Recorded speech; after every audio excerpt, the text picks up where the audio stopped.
रामचरितमानस में तुलसीदास जी ने जो रचना रची है उसमें उन्होंने शिव जी का भी संबोधन करवाया है विभिन्न जगहों पर, और वो माता पार्वती को ये कहानी बतला रहे हैं रामचंद्र जी की। तो जो वो कहानी है उसमें शिव के द्वारा बोला हुआ कुछ पंक्तियां हैं रामचरितमानस में। उसमें से एक पंक्ति का आज हम लोग विश्लेषण करेंगे और समझेंगे इसमें छुपी हुई अध्यात्म को, प्रभु के प्रति रसता को, प्रभु के प्रति समर्पण को, और एक का भाव को समझेंगे जो आखिर हर चीज़ मिलके एक ही कैसे है, इन सबों का आपस में सामंजस्य कैसे है।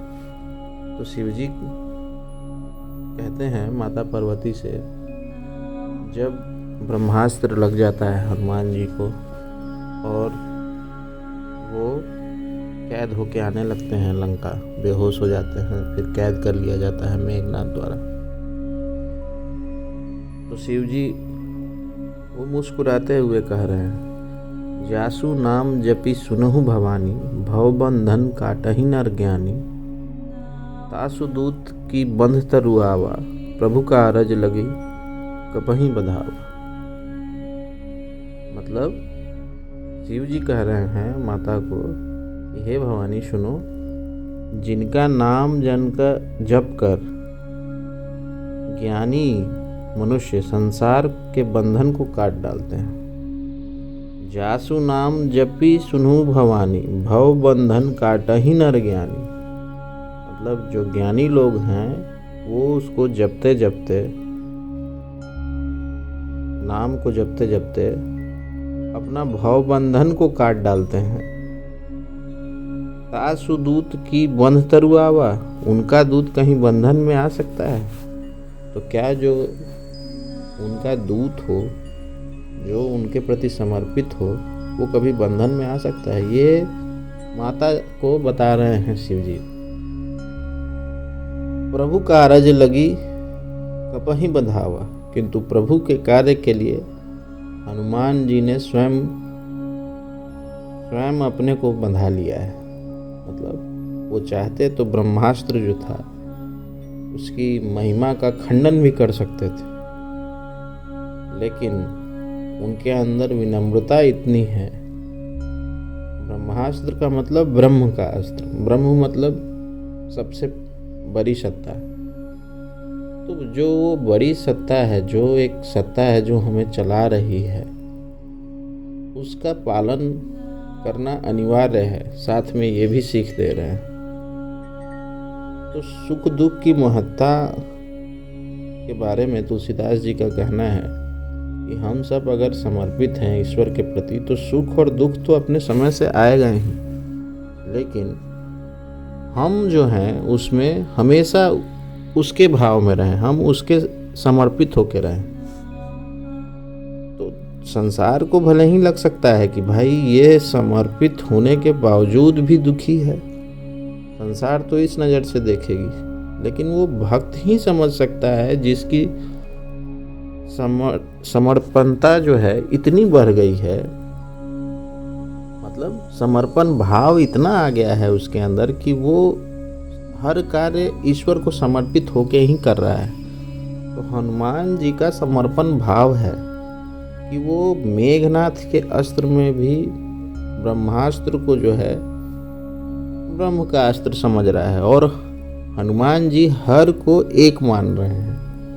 मतलब हनुमान जी रामचंद्र को ही ब्रह्म मान रहे हैं, रामचंद्र को ही ब्रह्मा मान रहे हैं। मतलब ये एक का भाव है कि ईश्वर जो ओमकार है, गुरु नानक अपने सिख धर्म में करते हैं, एक ओमकार से बड़ा कोई नहीं है। तो वो जो एक डायट्री है वही डायट्री राइन करता है, वही सब में है, हम सब में भी है और परम सत्ता में भी है।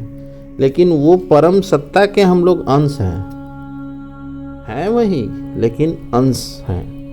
और इसकी जानकारी कर लेना ही मनुष्य तन का परम धर्म है कि हम उसके अंश हैं और हम इन सब चीज़ से रहित हैं। जो हमारे फिजिकल एट्रीब्यूट्स को हो रहा है वो तो होगा ही। आप जब संसार में हैं तो संसार में ये जो शरीर है वो पंच महाभूत से बना हुआ है और पंच महाभूत के कारण इसमें चेंजेस तो होते रहेगा। कभी इसे बीमारी होगी, कभी ये अजर होगा, कभी इसकी अवस्था बढ़ेगी, कुछ ना कुछ कॉम्प्लिकेशंस होता रहेगा। कभी हर्ष होगा, कभी उल्लास होगा, कभी दुख होगा, कभी दर्द होगा। तो वो फिजिकल एट्रीब्यूट्स में चेंजेस तो आते रह रहा है, लेकिन जो अंश है, जो परमात्मा का अंश हमारे अंदर व्याप्त है, वो तो समर्पित है और वो समर्पित हमेशा से है। हम अगर कुछ नहीं भी कर रहे हैं तभी भी समर्पित है, हम अगर कुछ कर रहे हैं तभी भी समर्पित है। तो इसी बात को तुलसीदास जी समझाना चाह रहे हैं कि वो भक्ति ऐसी है कि भक्ति में डूबना ऐसा है कि उस भाव में जिस नाम का जाप करते करते लोग, ज्ञानी लोग जो है तर जाते हैं भवसागर, मतलब संसार को तर जाते हैं और उसमें विलीन हो जाते हैं। उनके ही उनका दास, मतलब उनका कार्य करने वाला, उनका समर्पित भाव रखने वाला आदमी को ब्रह्मास्त्र लगता है। तो क्या ब्रह्मास्त्र उसको कुछ असर कर सकता है? ये भवानी से पूछ रहे हैं कि हे भवानी, क्या जो है वो ब्रह्मास्त्र हनुमान जी को कुछ कर पाएगा जो कि संपूर्णतः उनके दास हैं? और दूसरा, उनकी भक्ति के बारे में बताते हैं कि उनकी भक्ति कितनी प्रबल है कि वो ईश्वर का कार्य करने के लिए गए हैं और उनको पता है कि वहाँ विषमता है, वहाँ कुछ हानि होने का भी डर है, लेकिन वो एक्सेप्टेड हैं, एक्सेप्टेंस में है कि नहीं, प्रभु मेरे साथ हैं और प्रभु चाहते हैं तो ये भी सही। उस भाव को भी सहजता से ले लेना। तो जितने भी संत हुए हैं आज तक की दुनिया में, उन संतों ने यही किया है। उन संतों ने क्या किया है? उन संतों ने अभी तक जो भी कष्ट है उसको सहर्ष स्वीकार कर लिया है। शरीर पे, शारीरिक कष्ट पे वो उससे दूर हटने का कोशिश नहीं करते हैं। वे सहर्ष उसको स्वीकार करके और ईश्वर में लीन रहते हैं। तो ये संत की महत्ता है जो संत ही जान सकता है, चाहे वो रामकृष्ण परमहंस हो, चाहे श्यामाचरण लहरी हो, चाहे अभी जो हम लोग देखते हैं प्रेमानंद जी को, वो हैं। सब कोई समर्पित हैं ईश्वर के प्रति, चाहे उनके फिजिकल बॉडी में कुछ हो रहा हो पर वो उसके फिक्र में नहीं है।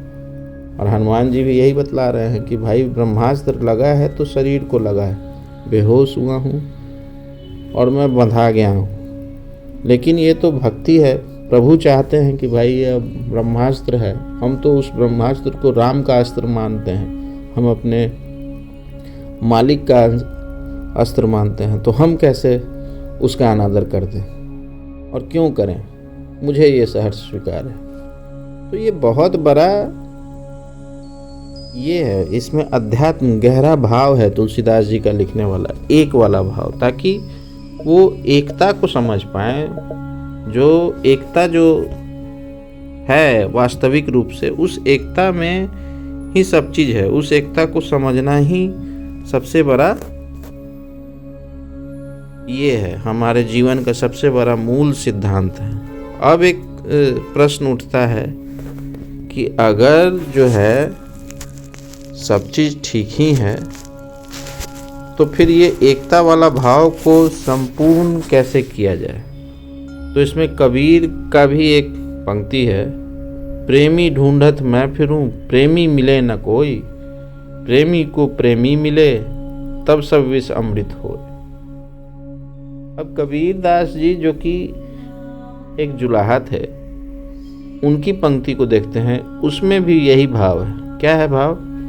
प्रेमी ढूंढत मैं फिरूं, प्रेमी मिले न कोई, प्रेमी को प्रेमी मिले, तब सब विष अमृत होए। कहने का मतलब ये है कि जब मैं वैसे प्रेमी को खोजने के लिए बाहर जा रहा था तो मुझे कोई वैसा प्रेमी नहीं दिख रहा था। प्रेमी को प्रेमी मिले, लेकिन जब मैं अपने अंदर उतर गया, अपने अंतर्मन में उतर गया और उस परमात्मा का जो हमारे अंदर है उससे मैंने अपने प्रेम करना सीख लिया और उसके प्रेम को मैं जब पहचान गया तो सारा विष अमृत हो गया। तो वही अंदर है, वही बाहर है। इसी बात को गुरु नानक ने समझाया। मतलब जो भी सेंट्स हुए हैं, मेरे कहने का मतलब ये है कि जो भी सेंट्स हुए हैं उन्होंने ऑर्गेनाइज करने को कहा है। Organising for deeper self. अपने आप को ऐसा ऑर्गेनाइज कीजिए कि आप अपने जो आंतरिक सेल्फ है, डीपर सेल्फ है, जो मेडिटेटिव सेल्फ है, जो आपका विजडम है, जो आपका सोल है, जो आपका डायट्री है, जो आपका हनुमान है, आप उसको समझ जाइए। सिख धर्म में एक ओमकार को ही सब चीज बोला गया है कि वही एक ओमकार है जो सबसे पहले था। उसी ओमकार से सब कोई सृजित हुए हैं और सृजित होके और विनाश खत्म हो भी जाते हैं, उसी ओमकार में सब कोई मिल जाते हैं। वही एक ओमकार हर रूप में दिखाई दे रहा है। न कोई कास्ट है, न कोई क्रीड है, न कोई बड़ा है, न कोई छोटा है, न कोई भारी है, न कोई हल्का है। वो एक है, हर रूप में दिख रहा है, हर रूप में वही है, सिर्फ वही वास्तविकता है। और इस ओमकार को समझने के लिए ही हर संत जो है झेलते भी हैं। वो संसार में रहते हैं और संसारियों का कष्ट भी झेलते हैं, अपने शरीर का कष्ट झेलते हैं, लेकिन वो हमेशा लीन रहते हैं। वो ये शो करते हैं कि भाई I am lean towards that almighty, और मैं हर भाव में उसका हूँ, मेरा कुछ भी नहीं है। और भरोसा दिखाते हैं कि हर चीज में भरोसा मेरा उस पे है। एक और पंक्ति है जो हम लोग बच्चे से जानते हैं, सुख में सुमिरन सब करे, दुख में करे न कोई, जो दुख में सुमिरन करे तो दुख काहे को होए, जो सुख में सुमिरन करे तो दुख काहे को होए।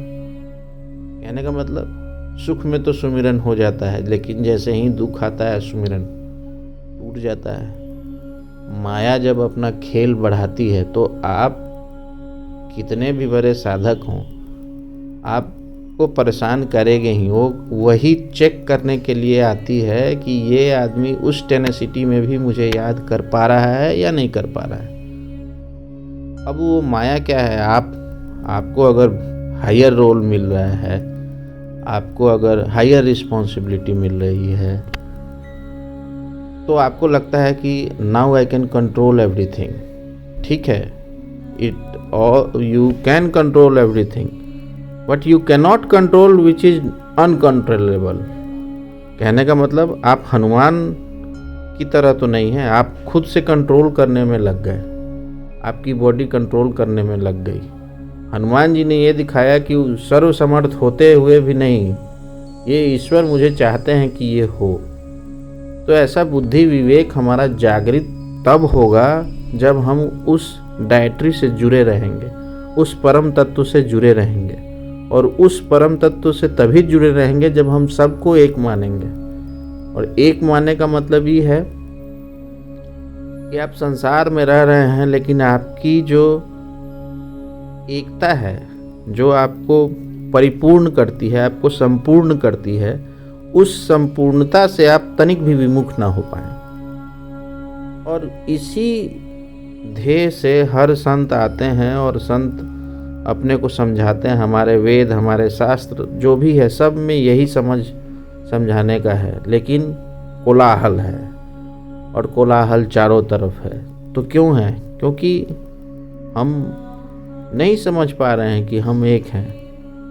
हमें अनेक दिख रहा है सब चीज़, हमें हर कोई अलग अलग भिन्न स्वरूप में दिख रहा है। क्यों? तो ये हमारा अज्ञान है। जो अज्ञान ये समझने में हमें मदद नहीं कर पा रहा है कि भाई ईश्वर तो एक ही है, ईश्वर का अंश एक ही है, वही अंश सब के अंदर है और वही सबको चला रहा है, वही हर रूप में है, उसी की माया है, उसी का सब भ्रम जाल है, उसी में सब कोई आगे बढ़ रहे हैं, पीछे जा रहे हैं, कोई हार रहा है, कोई मर रहा है, कोई जी रहा है, किसी का कुछ हो रहा है, किसी का कुछ हो रहा है, कोई विलास में डूबा है, कोई हंस रहा है, कोई बहुत ऊपर तक जा रहा है। हर परिदृश्य जो है उसी का संबोधन है और उसी में लय है और ये पूरी सृष्टि उसी में लय है। तो उस एकता में हमको अपने आप को भी लय कर लेना है। तो वो होगा कैसे? तो उसका सबसे बड़ा ज्ञान है कि अपने आप को उसके प्रति समर्पित करना। तो समर्पित करने के लिए सबसे बड़ा गुरु मंत्र है कि उसको जपना, उसको भजना, उसके लिए कर्म करना, उसके वास्ते कर्म करना। हम उसको जप के ही उसके जैसे हो सकते हैं, ऐसे ये पॉसिबल नहीं है, ऐसे ये पॉसिबिलिटी नहीं है। तो हनुमान की तरह हो जाना, वैसा समर्पण भाव लाके हमारे जीवन का परम उद्देश्य है और उस उद्देश्य पे हमें चलने के लिए उसकी कृपा की ज़रूरत है और वो कृपा वही दे पाएगा। तो हम उससे यही समर्थता मांग लें कि प्रभु हमें ऐसा अलाइंड कर दो कि हम आपकी एकता को समझ जाएं, हम आप में विलीन हो पाएं, हमें हर जगह आप ही दिखें और आप ही का सब चीज़ समझ में आए। बस इस बात को आप जान लीजिए तो आप सारे रहस्य को समझ गए और इस रहस्य को समझते ही आपको कोई रहस्य जो है छूटा नहीं रह जाता है। तो आज के लिए बस इतना ही। ओम हं हनुमते वायुपुत्राय पंचमुख हनुमते नमः। ओम हं हनुमते वायुपुत्राय पंचमुख हनुमते नमः। ओम नमः शिवाय। जय श्री राम।